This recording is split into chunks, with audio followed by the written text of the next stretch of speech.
Okay, so I have had a chance to go through and read hundreds of questions and replies from everyone up until this point. Before we proceed to the next lesson, there are some clarifications I need to make from the previous lessons. Some of these involve possible misunderstandings that may have come about from the way that I explained a particular topic, and others involve common questions that have been coming up in the various comment threads. So first of all, let's talk about include statements. In the lesson on include statements, I explained that you use include statements to, in effect, copy and paste the contents of some programming source code into your existing program where you put the include statement. With C and some other languages, this is technically correct. It does not, however, address the real purpose. It is extremely bad programming practice to do things this way. You do not put code in a file and just cut and paste that code using an include statement to where you want it.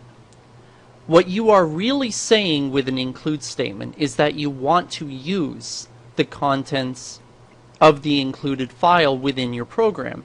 In other words, the include file contains code, especially functions, that will provide useful functions for your program. So take a look at this line of code. Think of this as meaning I plan to use functions that are found in this file, stdio.h, in my program. So again, don't think of it so much as you're cut and pasting the contents of stdio.h into your program. Think of it as you're saying you want to use the functions that are contained in stdio.h in your program. Although, in this case, technically what you are doing is you are basically taking the entire contents of the file and, in effect, putting them right here in your program, but I want you to understand what the purpose of that is. Okay, so now let's talk about the basics of numeric overflow. When we speak about numeric overflow, we are referring to any time any mathematical operation produces a result which cannot fit in the number of bits we allocated. For example, if we have 4 bits and we perform a mathematical operation that results in the number, let's say 25, that result will not fit in our 4 bits, and therefore we have a numeric overflow. While there are similarities, this is not the same thing as a buffer overflow or a stack overflow, which will be the subject of at least one future lesson. So, numeric overflow refers specifically to a situation where we have a number that is too large to fit in the space that we've allocated for that number. Now, about the basics of fractional numbers in binary. I have explained in a previous lesson that the radix point is the term used for the equivalent of a decimal point in binary. And for example, if we have, this is effectively the same thing as 2.5 in decimal, because what we're saying here is 2, then we have the radix point, and then this is effectively 1/2. We went over that in the fractional binary number lesson. Now I need to be extra clear on 3 points.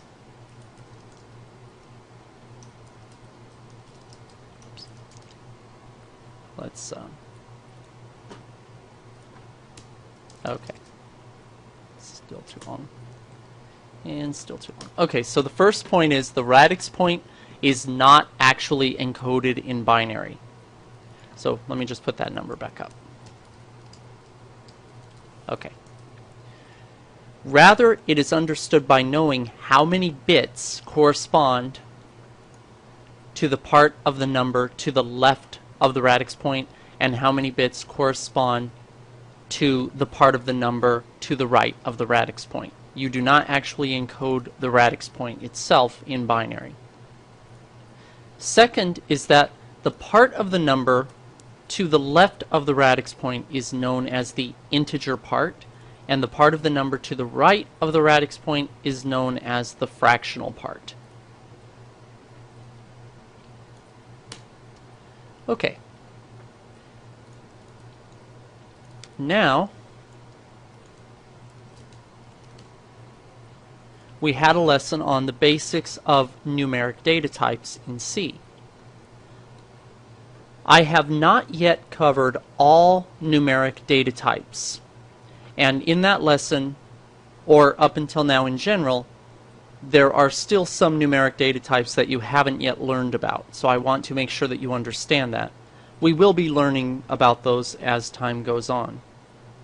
Also, as has been pointed out, the term long double has nothing to do with combining a long value with a double value. It is actually often 10 bytes in size, although it may be stored in 12 bytes, and this depends on various factors that are beyond the scope of this lesson.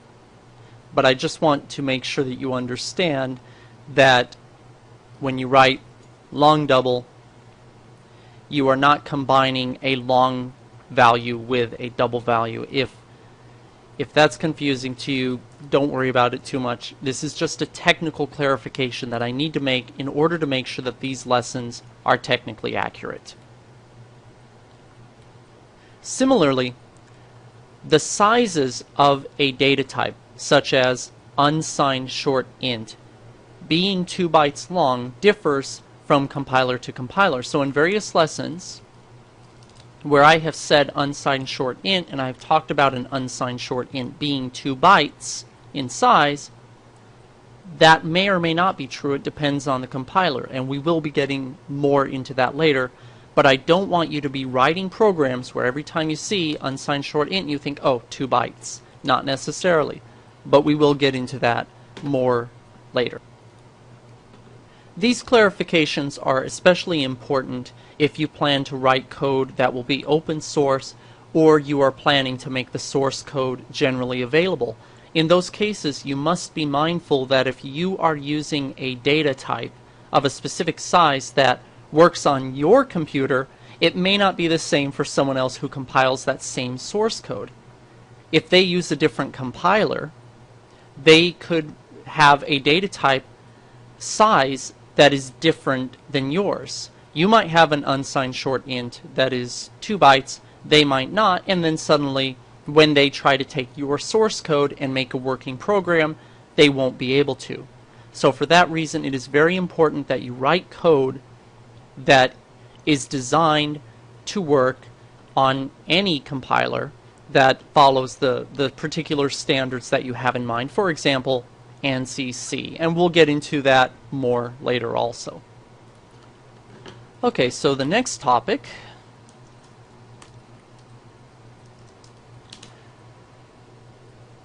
is about the character data type and the basics of ASCII. Here, and in general, I showed you the following rules concerning how text and numbers are encoded in binary. I said that if a byte begins with 010, that it's going to be a capital letter. All capital letters start with this.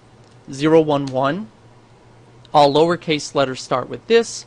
And 0011, all numbers as encoded in text start with this. For example, the number 1 would be like so.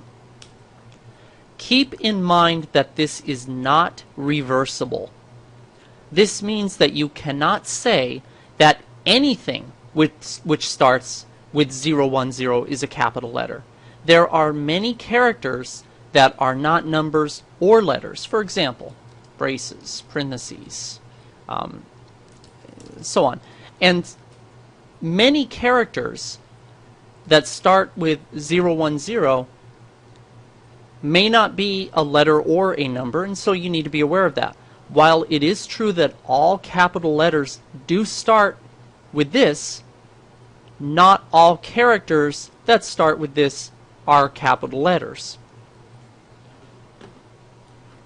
So you should be mindful of that fact. Okay, next topic. Regarding variables.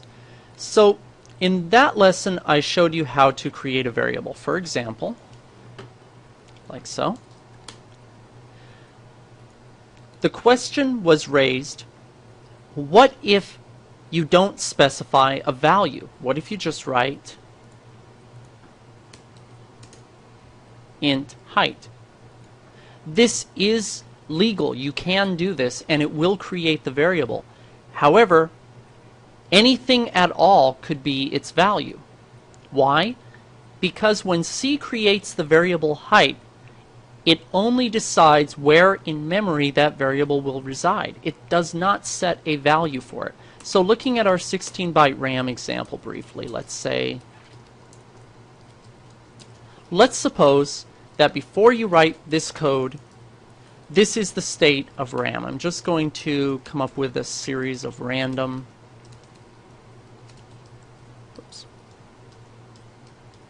ones and zeros, and you write int height, just like that. What's going to happen is C is going to look at this variable and say, okay, I need to find somewhere in memory for it, and it'll decide, let's say, this position in RAM. That's it. It's not going to change what's there. It's only going to decide on a memory address. When you write int height equals 0, on the other hand, it's going to decide on a memory address, locate that memory address, and then set everything to 0. It is important that you understand that as a programmer you should always initialize a variable when you create it to some value. Usually 0, but it can be whatever you want.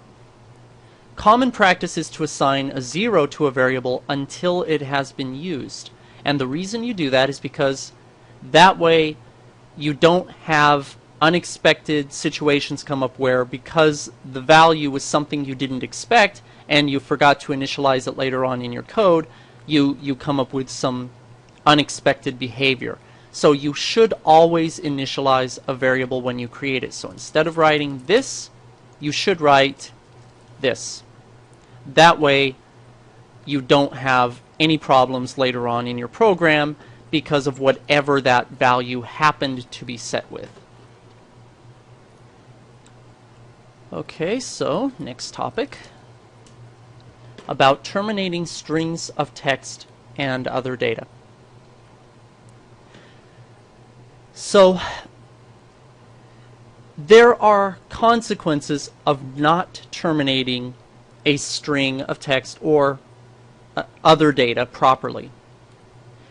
Earlier I explained that if you have a string of text that is not terminated, that does not end in a termination character, the program could just print garbage by basically locating a position in memory, printing what's there, going to the next byte, printing what's there until it gets to the end.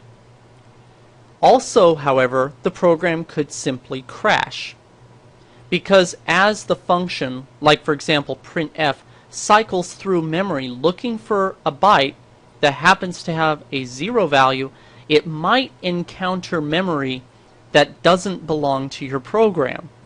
The operating system generally doesn't like it very much when your program tries to work with memory that doesn't belong to your program, and the operating system will usually crash that program.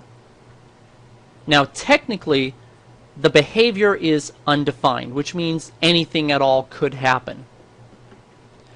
It is a common joke on GameDev.net to refer to accidental firing of nuclear missiles as a result. Your computer is almost certainly not going to fire a nuclear missile, but it gets the point across. Undefined behavior means anything at all could happen. So Keep in mind that you must terminate strings of text and other data properly, because if you don't, anything at all could happen, which can create a bug that is so difficult to track down that you'll be spending hours trying to figure out what went wrong. Okay, so next topic, assigning a value to a pointer. One thing that I did not cover during that lesson, and therefore some people may have missed, is this. C is very forgiving when it comes to spaces. For example, if I write these two lines of code, notice that I have a lot of spaces here, I have spaces here, or maybe here. Both of these lines of code are the same.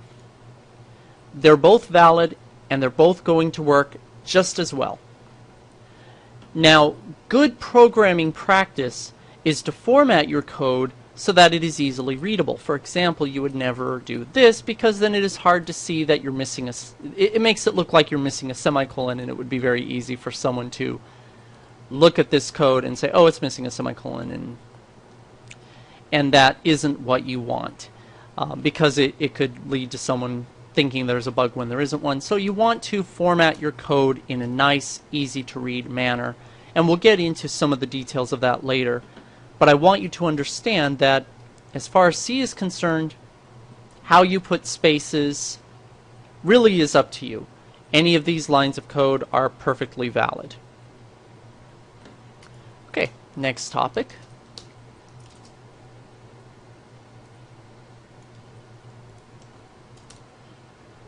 About pointers concerning multi-byte variables. So in that lesson, I showed you this code.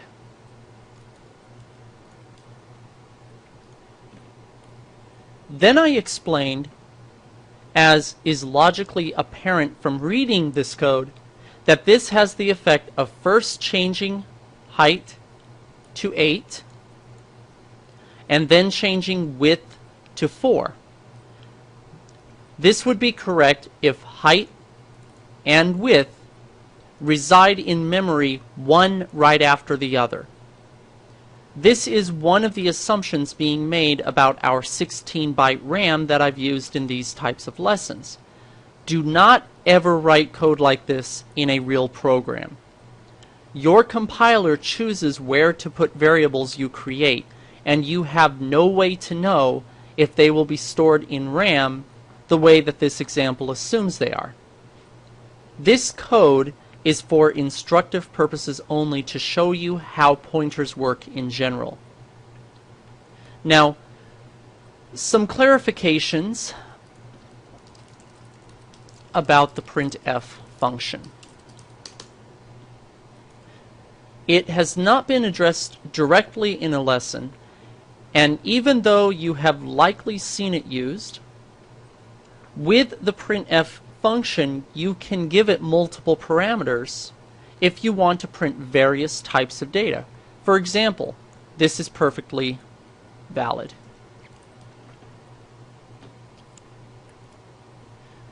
It's perfectly fine to send as many different parameters to the printf function as you want.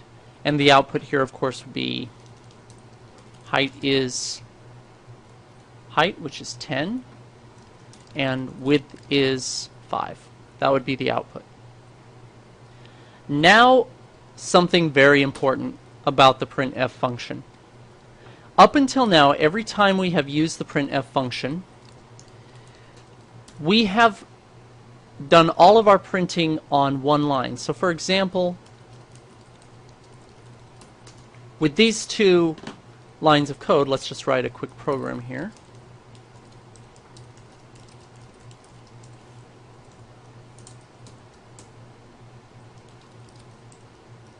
Let's run this. And you see what happens. It prints hello and world on one line. So now I am going to show you how you can split text into more than one line. Now you remember that I showed you have a special character that is the null termination character, which is all zeros, and you can use this at the end of a string of text to terminate it. Now when you write a string of text, that character is invisible. You know it's there, but you can't see it. There is another character that means end line. That character, the thing about this character is you can't write it. There's no key on your keyboard that lets you create this character. So because of that, you have to use a special syntax with C that I'm about to show you. So let's suppose we want to print hello, and then we want to have a new line, and then we want world, like that. There is a character that means new line. The way you write it inside of your printf function is like this. So this is the character. It's one character. It's not two characters. This is just something that you write in order for C to understand that you want the end of line character. Now, like I told you, that is one character, which means it is 1 byte in size. So you're probably curious, what does that character actually look like? It looks like this. Or in hexadecimal, oops, it looks like that. So the character, which in binary is the value of 10 and in hexadecimal is the value of A, is what you use in order to end your line. And I'll show you how this looks now. Well, first, okay, now take a look. Now take a look. Hello world on 2 different lines, because the /n character will mean new line. So when the printf function sees this, what it's going to do is, first of all, no, the printf function is not good. Let me start over and make sure that I really explain this accurately. Okay, so when you write this line of code, you are doing 2 things. First of all, you are creating a string, constant in memory, hello world, with a /n character. That means that somewhere in memory there is a position with an H. After that, there is an E, and so on. And then there is going to be that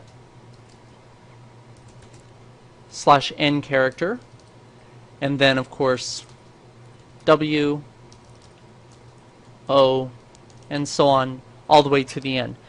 So, yeah, just for the sake of completeness, let me go ahead and write this out. Okay, so here you go. I just paused the video while I did that. So this is what your string of text is going to look like in memory. Now at this position where the /n is, what's going to happen is a single byte that will look like this. That byte means new line when printf reads the string. So first, that's the first thing you're going to do. You're going to be creating a string constant in memory that looks like this. Now the printf function is going to effectively get the memory address where this string begins, which is going to be here. So printf is going to look here, see the H character, and print the H to the screen. Then it's going to print E, L, L, O, and then when the printf function reaches this byte, it is going to simply print to the next line. It's going to understand that this is the end of this line, and it's going to go to the start of the next line, and then here it's going to continue printing. So what I want to make sure that you understand is that this is a special way that you tell C that what you want is this, which means the ASCII character byte that means new line. Even though we're writing 2 characters here, it's just a special way to tell C that we want this particular byte, because there's nothing on your keyboard that you can type that actually is that byte. Now, the last clarification that I need to make about the printf function is that many of you have used printf with the %p option, like this, in order to print memory addresses using pointers, which is great, and it helps to cement your understanding about pointers. But be sure that you remember this. What will be printed is the address in the pointer, not the address of the pointer. So if, for example, I have this, if I have, let's say, int height, let's say int height equals 5, int sum pointer equals the address of height,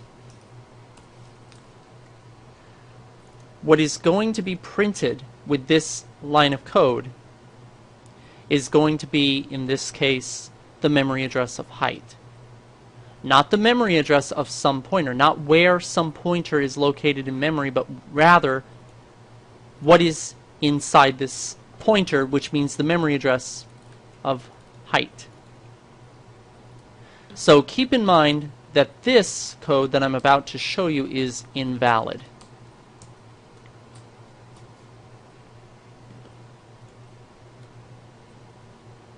Do not do this.